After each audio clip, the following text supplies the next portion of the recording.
Now I know they look very docile, a bunch of puppies. Well, they're actually the most successful hunting mammals in Africa. And they actually will start hunting in packs of about 5 to 15 adults at once. And these animals typically have so much energy that they can pursue their prey till their prey is completely exhausted, practically giving up.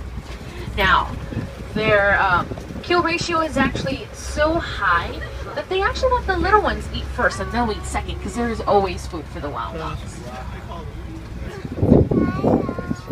Patterson's eland, a little bit furthest up from the truck.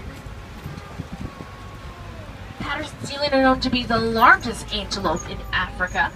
A fully grown male eland can weigh as much as about 2,000 pounds, but get this, they can actually jump as high as about 8 feet in the air.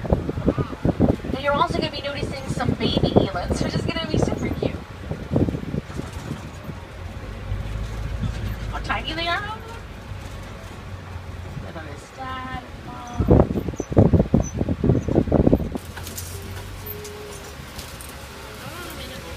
Looks like they're crossing the road there.